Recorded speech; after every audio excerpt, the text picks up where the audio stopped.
Hello student, क्या आप भी कर रहे हैं क्लास 10th एग्जाम की तैयारी और 2025 में देने वाले हैं मैट्रिक का एग्जाम। तो अभी जो आपको ये 3 प्रश्न दिख रहा है, ये बिहार बोर्ड के एग्जाम में पूछा हुआ प्रश्न है और मैथ का इंपॉर्टेंट प्रश्न है। किस तरीके से इस क्वेश्चन को हम लोग हल करेंगे और उसके कॉन्सेप्ट पे भी हम लोग चर्चा करेंगे कि आखिर ऐसा क्यों होता है। ऐसा नहीं कि टिक कर दिया आगे बढ़ जाएंगे, नहीं, ऐसा काम नहीं करने का। हम लोग बेहतरीन तरीके से समझेंगे कि आखिर ऐसा होता क्यों है। ठीक है, तो पहला नंबर क्वेश्चन आपको दिख रहा है, बेहतरीन क्वेश्चन है। इसमें कहा गया यदि किसी वृत्त की त्रिज्या, समझिएगा, यदि किसी वृत्त की त्रिज्या के गुनी हो जाए, क्या हो जाए, के गुनी हो जाए, तो पुराने एवं नए वृत्त के क्षेत्रफलों का अनुपात क्या होगा। तो सबसे पहले स्टूडेंट हम लोग ये समझेंगे, इसमें कहा गया है पहले जो भी वृत्त का त्रिज्या था वो कितना गुना हो जाएगा, के गुना, कितना हो जाएगा, के गुना। तो यहाँ पे हम दो वृत्त बनाएंगे, क्या बनाएंगे बुआ, दो वृत्त बनाएंगे। तो ये इसका केंद्र हो गया और इस वृत्त का केंद्र ये हो गया।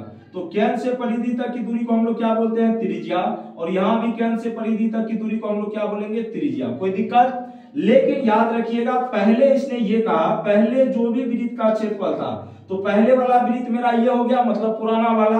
अब जो नया वाला वृत्त है उसका क्षेत्रफल कितना गुना हो गया है, के गुना। कितना गुना हो गया है, के गुना। मतलब इस वृत्त का रेडियस आर हो गया, तो इस वृत्त का रेडियस कितना हो गया, के आर। कितना आर हो गया, के आर। और वृत्त का क्षेत्रफल क्या होता है भैया जी, पाई आर स्क्वायर। कितना होता है, पाई आर स्क्वायर। ये वृत्त का क्षेत्रफल होता है। ठीक है, तो वृत्त का क्षेत्रफल हम निकालेंगे। तो भैया मेरे अगर दो वृत्त है तो यहाँ पे इस वृत्त का रेडियस आर है, तो चूंकि इसका क्षेत्रफल भी पाई आर स्क्वायर होगा, चूंकि आर की जगह रखेंगे आर ही हम लोग, तो पाई आर स्क्वायर ही होगा। उसके बाद इस वृत्त का क्षेत्रफल निकालेंगे तो फॉर्मूला तो पाई आर स्क्वायर होता है, लेकिन पाई रहेगा, आर की जगह क्या हो जाएगा, अब आर नहीं होगा चूंकि क्षेत्रफल के गुना हो गया है। तो पहले आर था तो इसका के गुना कितना होगा, के आर। तो के आर का क्या हो जाएगा, स्क्वायर हो जाएगा। क्या हो जाएगा, स्क्वायर। तो ये हो जाएगा पाई आर स्क्वायर। अनुपात पूछा गया है पुराना और नया, तो पहले पुराना था तो पहले पुराना करेंगे, बाद में नया। तो पाई ये हो जाएगा के स्क्वायर आर स्क्वायर। तो आर स्क्वायर से आर स्क्वायर कटा, पाई से पाई कटा, तो यहाँ बचा एक, इधर कितना बचा, के स्क्वायर। तो पुराने एवं नए वृत्त के क्षेत्रफल का अनुपात हो जाएगा एक अनुपात कितना, के स्क्वायर। आया समझ में? ठीक है, तो पहले इसने क्या कहा, जो भी पहले त्रिज्या था उसको अब के गुना कर दिया। तो पहले वाले वृत्त की त्रिज्या आर, अब हो गया के गुना, तो नया त्रिज्या क्या हो जाएगा, के आर हो जाएगा ना। बस क्षेत्रफल का फॉर्मूला लगाएंगे, वहां से हम लोग रेशियो निकाल लेंगे। तो एक अनुपात के square. Option number C is the right answer your questions. लेकिन यहीं पे कह देता नए एवं पुराने, तब ये उल्टा हो जाता। क्या हो जाता, उल्टा। तब पहले नए वाले को लिखते, बाद में किसको लिखते, पुराने वाले को। तो अनुपात किस रेशियो में पूछा गया उस पर डिपेंड ये करेगा। आइए आगे, दूसरा नंबर क्वेश्चन में कहा गया है के त्रिज्या वाले अर्धवृत्त की कुल परिमाप क्या होगी। के त्रिज्या वाले अर्धवृत्त का कुल परिमाप, ये रहा भैया जी आपका प्यारा सा अर्धवृत्त। ठीक है, ये इसका सेंटर हो गया, यहां से यहां तक की दूरी रेडियस हो गया। कोई दिक्कत? आप कहेंगे सर बिल्कुल कोई दिक्कत नहीं है। कहा गया के त्रिज्या, तो आर का वैल्यू किसके बराबर है, के के बराबर, क्योंकि त्रिज्या क्या दिया गया है, के। ठीक है, तो पूछा गया कुल परिमाप क्या होगा। तो भैया मेरे परिमाप क्या होता है, आर इंटू पाई प्लस 2। आप कहेंगे सर बिल्कुल होता है, कोई दिक्कत नहीं है। तो त्रिज्या की जगह क्या हो जाएगा, के, इंटू में पाई प्लस कितना हो जाएगा, 2। That is your answer. Option number कौन सा हो जाएगा, जरा सा देखना, के पाई है आंसर में, क्या, के और पाई। तो के पाई प्लस 2 होना चाहिए। ठीक है, तो यहां पे हो जाएगा के पाई प्लस में कितना, 2 के। तो ऑप्शन तो मुझे दिख नहीं रहा। तो के त्रिज्या वाले अर्धवृत्त का परिमाप क्या होगा, तो यहाँ पे के त्रिज्या आर इंटू पाई प्लस 2 होता है, formula R into pi plus 2। यहाँ पे होना चाहिए था, जैसे यहाँ पे 2 के है।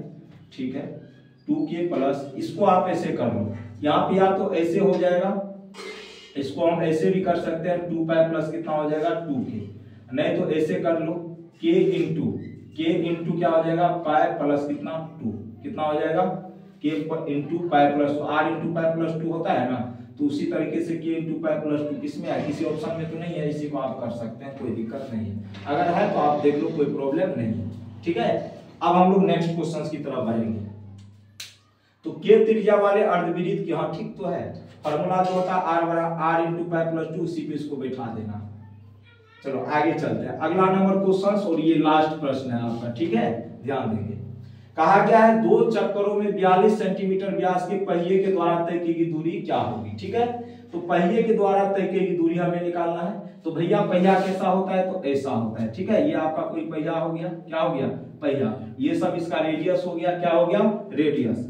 42 सेंटीमीटर डायमीटर का वैल्यू दिया गया, कितना, 42। तो आर का वैल्यू हो जाएगा 42/2, कितना हो जाएगा, 21, कितना हो जाएगा, 21, ठीक है। तो आर का वैल्यू 21 हो गया। और कोई भी पहिया उतना ही चक्कर लगाएगा एक चक्कर में जितना उसका क्या होगा, परिधि होगा, क्या होगा, परिधि। तो अपनी परिधि के बराबर ही कोई पहिया एक चक्कर में दूरी तय करती है। तो कहने का सेंस हुआ एक चक्कर में कितना जाएगा, 2πr, कितना जाएगा, 2πr। तो 2 चक्कर का निकालने के लिए 2 से इसमें गुना कर देंगे, 2 गुना 2πr हो जाएगा ना। तो 2 दूना 4πr हो गया। तो 4 π का मान 22/7 और r का वैल्यू कितना होता है होगा, यहाँ पर r का वैल्यू दिया गया 21, 7 या 21, 22 या कितना होता है 66, कितना होता है 22 या 66, 66 को 4 से गुना कर देंगे तो 6 चौके 24, 264 हो जाएगा। तो जो 264 सेंटीमीटर इसका क्या होगा, सही जवाब होगा। Option number A is the right answer your question, ठीक है। तो यहाँ पे ध्यान देंगे, यहाँ पे थोड़ी सी प्रॉब्लम हो गई थी, या तो यहाँ पे k × π + 2 होता या तो वो ऑप्शन सही था। ऑप्शन सही नहीं था, यहाँ पे कहीं ना कहीं k × π + 2 होगा, हो सकता है हमसे लिखने में मिस्टेक हो, तो कोई घबराने की जरूरत नहीं होता है। फॉर्मूला क्या होता है, r × π + 2r भी लिखा। तो बाय बाय, टेक केयर, जय हिंद, जय भारत।